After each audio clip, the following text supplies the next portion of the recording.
So one of the things that I think all anglers look at with these larger outboards is great performance and also hopefully getting good fuel economy. As far as performance goes, this motor is unlike anything I've ever seen. I mean, I'm talking in this ZV21 Nitro, I'm seeing 67, 68 miles an hour when I'm fully loaded with two guys, all the way above 70 miles an hour several times this year when I'm a little bit lighter. But the thing that I really love about this motor is the fuel economy, honestly.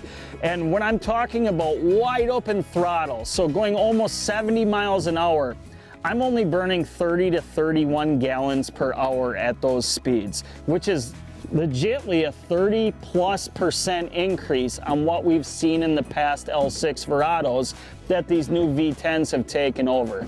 But let me tell you something else that I really like about this thing. You get all the digital capabilities that you had in the past with the old Verado. Digital throttle, electric hydraulic steering, but also 87 octane gas. You're able to get maximum performance with just using regular octane gas now. So V10 Verado has all the great things of the past, major improvements with performance and also fuel economy. So if you're in the market for a big outboard, definitely check this beast out. You are going to be surprised.